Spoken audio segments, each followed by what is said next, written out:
Today's show is brought to you by the Pittsburgh Opera. The Pittsburgh Opera is presenting an adulterous double feature not seen here since 1996. It's got jealousy, two-timing, and revenge all united in the back-to-back tragedies of Cavalleria Rusticana and Pagliacci. Possessiveness, machismo, and rage fuel their bloody conclusions, and you can enjoy these two amazing operas on the same night, November 9th through the 17th. That's with the Pittsburgh Opera, who asks, where can we take you? Learn more at pittsburghopera.org/citycast.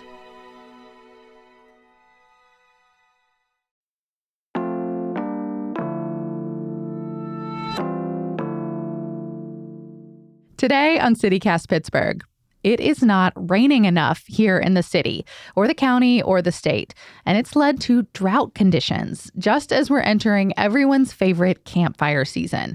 Today, producer Sophia and I are sharing what a drought actually means here, what actions you can take or avoid, and what scientists say they're going to be looking for as climate change keeps changing Southwestern Pennsylvania.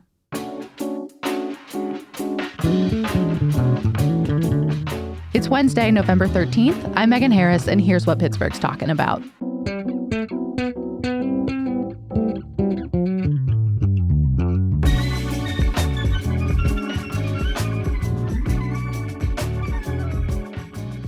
Sophia, we are talking about the weather.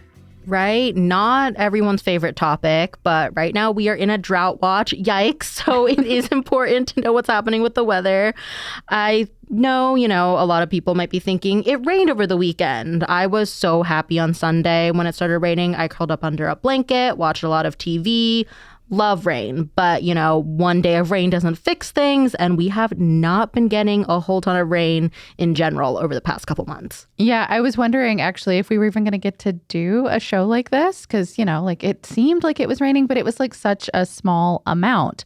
According to the National Weather Service, we are behind still almost 3 inches for the last couple of months. So by the numbers, in September we got 1.9 inches of precipitation. The usual amount is 3.3. And then in the whole month of October, we got 1.27 inches versus the usual of 2.83. We're just really behind the 8 ball on this. Yeah, not good news. And we're not alone in this. This past October has been a really dry month across the U.S. as a whole. So that's meant problems like fires in the Midwest, East Coast, shipping delays along the Mississippi River. Mm-hmm. That feels like a problem that is a Yielden Day problem. Kind of, but the whole Mississippi River is just so big. Mm-hmm. If you've ever stood on any of the cities that are flank it, and it's just, imagine looking across the Ohio and it's just bare. You can walk from one bank to the other. It's nuts. And then there was no rain at all in October for our friends over in Philly. Like we said, we are not getting enough rain at the state level either.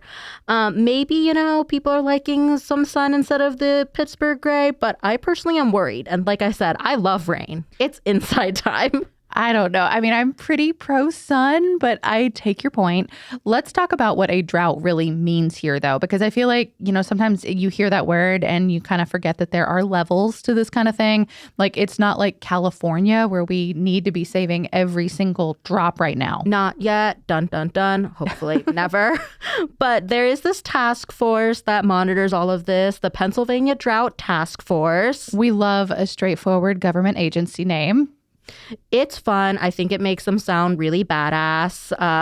This task force is under the State Department of Environmental Protection.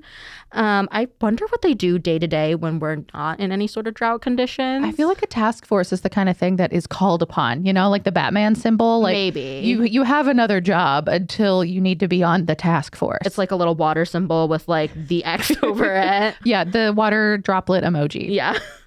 But anyway, at the beginning of this month, this task force announced a drought watch for 33 counties, including Allegheny. And we're currently still in that drought watch zone. So that's kind of like the first red flag, maybe a yellow warning flag, because the other levels, I guess, are drought warning and then drought emergency. So we're not at that very critical level right now. Yeah, I mean, in the State Department of Environmental Protection, they use a bunch of really specific data to determine whether we're in something like this, a watch, a warning, an emergency. If I'm remembering right, it's all based on like soil conditions, precipitation, like there are a bunch of different measures. So right now we're in that please consider conserving your water stage. In an emergency, there would be like actual restrictions on water use, although I've quietly kind of always wondered how enforceable those restrictions really are, at least in places like Pittsburgh, where we're just not used to that sort of thing yet. I don't like that. I hate that we're in a drought watch right now because part of the reason I moved to Pittsburgh and then decided to stick around is because we're more climate resilient than other parts of the country. Yeah. I mean, I guess we don't know what's going to change in the next coming years. Obviously, we have flooding and landslides. We're not immune from rising temperatures. But, when I was like doing my little Google search a couple years ago, drought was not something that came up in, the list of future problems. But I guess that's maybe looking like more of a possibility. Yeah, I feel like deciduous forest does not automatically conjure drought possibility. But yeah, so let's talk about what to do when we actually do have a drought. Step 1, don't be a jag and try to conserve at least some of your water. Yeah, so right now the recommendation is to decrease your usage by about 5%. Like you said, Megan, it is just a request. The state is asking us to do this voluntarily. So is Pennsylvania American Water. That's a water utility here in our area. I didn't see anything from other local authorities like Westview or PWSA, which actually is now technically Pittsburgh Water. They just rebranded last week. Yeah, I don't think I realized that until you pointed it out, Sophia. But in an emergency, you would want to reduce your water consumption by say 15%. But either way, there are suggestions for actions you can take. Like the State Department of Environmental Protection, they suggest skipping the car wash, for example. If it were summertime, you could consider watering your garden either less, as little as possible, or in the early morning hours or at night. Right now, that's a little tougher just because we keep waking up with frost on the ground. Right. But maybe run your dishwasher a little less or your washing machine a little less. And they also say to only water your lawn if it's really necessary. We're sort of at the end of that season for that anyway. And I will not get on my soapbox about how grass lawn sucks. I'm with Clover, you. You don't need to make the argument to me. And then one more suggestion. This requires maybe a little more work because you need to get something, but you could set up a rain barrel so that water can be used. The rain gets repurposed after it does fall. So this would just mean catching the rain and then using that to water your garden in the future instead of maybe what's coming out of your hose.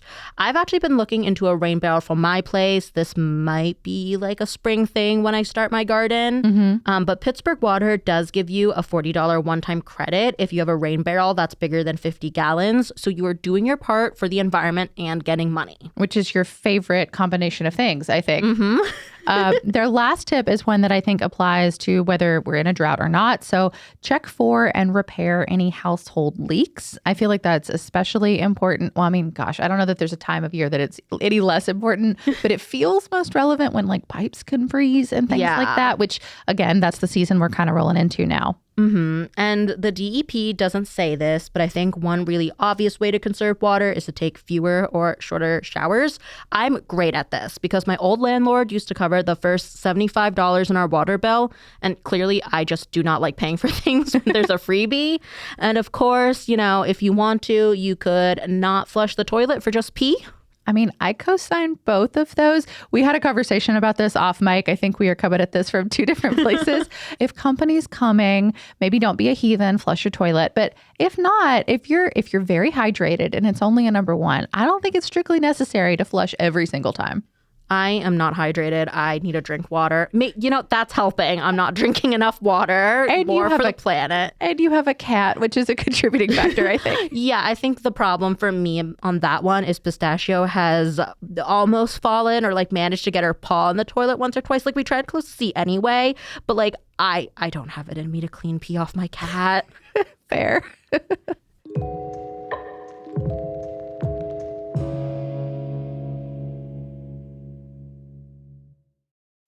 Today's show is brought to you by Handmade Arcade. Here on the CityCast Pittsburgh team, we love shopping small and local, and every winter you are guaranteed to see all of us at Handmade Arcade's annual holiday market. It's going down this year, December 6th and 7th, and you've got to put it on your holiday to-do list. Our crew has picked up all kinds of unique gifts there, like gorgeous handmade wooden cutting boards, a crocheted hat that makes you look like a cute little brown bear, ornaments, art, jewelry, candles, handbags, prints, even a calendar once with monsters like Godzilla taking over national and local parks. Like, it is the best. This year's market will feature over 275 makers, plus free activities and live demonstrations like beginner ceramics, glass blowing, and screen printing. Again, that's December 6th and 7th downtown at the David L. Lawrence Convention Center. Tickets to shop at the main event are free, but you do have to register, or you can be a VIP like me and shop early without the crowds. That's Handmade Arcade's Friday night preview party or during Saturday's early birdie option. Get all the information and your tickets at handmadearcade.org. Ryan Reynolds here from Mint Mobile. With the price of just about everything going up during inflation, we thought we'd bring our prices down. So to help us, we brought in a reverse auctioneer, which is apparently a thing. Mint Mobile Unlimited Premium Wireless. How to get 30, 30, bit to get 30, bit to get 20, 20, 20, bit to get 20, 20, bit to get 15, 15, 15, 15, just $15 a month? Sold! Give it a try at mintmobile.com/switch. $45 upfront payment equivalent to $15 per month. New customers on first 3-month plan only. Taxes and fees extra. Speed slower above 40 gigabytes. See detail. So let's turn to what not to do when we're in drought conditions. Don't light a fire. There have been wildfires in California, New Jersey, and here in Pennsylvania. I saw a press release last week that said there had been more than 100 wildfires reported statewide in just 1 week. And that was from the end of October to early November-ish, but, not necessarily giant wildfires, I'm assuming. I think that would have been really big news if there were 100 of them, but fires nonetheless. Yeah, so not so fun fact, wildfires here in Pennsylvania of all sizes are caused almost entirely by us, by the people who live here or visit. So Pennsylvania actually has banned campfires for now in all state parks and forests, at least until further notice. And there are county level bans too. So Fayette and Lawrence counties are the closest to us. The state actually has a tracker for fire danger that they update every weekday. I was kind of impressed. It's all color coded and stuff. Do they have a cute Pennsylvania version of Smokey Bear or something? No, they defer you directly to the federal version. OG Smokey only.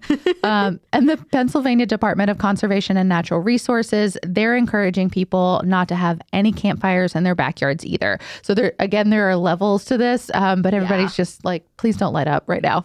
That makes sense, but sad because I really wanted to do some kind of bonfire party before the year ends. But, I can still have my warm cider and mulled wine. The real reason for the season anyway. I mean, personally, I'm a big fan of the streams that you can watch now. There's some on Netflix. There's a bunch on YouTube where for an hour and a half, you can just watch a camera pointed at a fire. I used to do that before I had a fireplace. No exaggeration. I think I still, to this day, play them hundreds of times over the course of the winter. They're so cozy to just be on your couch under a blanket, but you don't have to do any of the work of actually building a fire. Okay, fair. There are very good non-fire fire alternatives. Is there anything else we got to look out for while we're still in drier conditions here? Yeah, I mean, there's not really an upside to drought, unfortunately, but there is something kind of cool to see if you don't mind a little bit of a day trip. So there's a 206-year-old bridge that is usually underwater, and it's visible right now. So it's called the Great Crossings Bridge. It's in the Youghiogheny River Lake in Confluence, PA. That's right off the Gap Trail. If you've ever done that, you've ridden through it. So an hour and a half-ish southeast of Pittsburgh, or 2 hours if you want to completely skip the turnpike. Okay, that's pretty interesting, but of course, follow-up questions from me. How did the bridge get underwater in the first place? The Gap Trail isn't really where I tried to build Atlantis or some other secret underwater society, I mean, nobody built it under there. Okay. So remember first, this bridge is very old. The landscape has changed a lot since that bridge was built in 1818. Whoa. KDKA says that it was part of the National Road, which was the very first highway built with federal money. But But then in the 1930s, a full century and change later, they built a dam. The town there was completely raised, and then the valley was flooded. So the bridge went with it. What? Why? I mean, Sophia, actually, I feel like this is something that we've done a lot around here, like in the Really? Western PA area. Yeah. Maybe we should do a whole show on things that like our city and county and regional leaders have intentionally flooded or changed in the name of progress and public recreation. Oh. I feel like that would be a really big list. But anyway, the dam there in Confluence was built to mitigate uncontrolled flooding. And since then, the bridge has generally been under like 50-ish feet of water at standard water levels. So, but right now it's really, really low. The water's low because of the drought. So there are a ton of people going down there to check it out. The bridge has actually been closed off a little bit because people were actually walking out onto it. I can't imagine, like, given a bridge falling down in Pittsburgh, like all of our reports about like our crumbling infrastructure in the state, looking at this thing, knowing it's been underwater for almost 100 years and thinking, yeah, structurally sound. I should walk out on that thing. But apparently people are making that choice. Honestly, maybe I would try to run across it too. Seriously? Like, I don't know. Ever since like I've seen those Fern Hollow pictures with the holes in the bridge, Yeah. I've had a deep fear of bridges, but I also do like to run across things. Count me out. The Tribune Review has some fun photos if you want to check them out. KDK does too, if you would rather view it from afar and not make the trip down. This whole thing is also reminding me of when my college emailed students saying you should not try to walk on Lake Michigan when it freezes over. Seems like sound advice. I mean, college students famously brain developing. You did it, right? No, because I didn't want to go outside when it was cold. I mean, it's kind of chilly right now, and that is also water. I know a bridge is probably more sturdy than ice, but still. Yeah, I mean, this bridge in Confluence, it is still above water today as we're recording this. So you can go check it out if you want. But no, they're asking no one to walk across it. I guess that was only for the early birds. I think we should say that this is unfortunately not the last time we're going to talk about things like droughts. Climate change is happening even here, and with higher temperatures and changing rain patterns. That means we're probably going to get things like floods and droughts, and they may get worse in the future. We just got so much rain last year, and that's something that is on everyone's mind, like every April, May, June. So I think unfortunately we're going to be talking about this more. So I guess this means when we're done with winter, we'll be here with a What to Do When It Floods in Pittsburgh episode. I mean, I hope not, but if it happens, I feel like that will definitely be what Pittsburgh is talking about. That's all for today here on CityCast Pittsburgh. If you're liking the show, please tell someone. Let us know that we're out here doing the good work. Leave us a review and subscribe to our newsletter. We'll be back tomorrow morning with more news from around the city. Talk to y'all soon.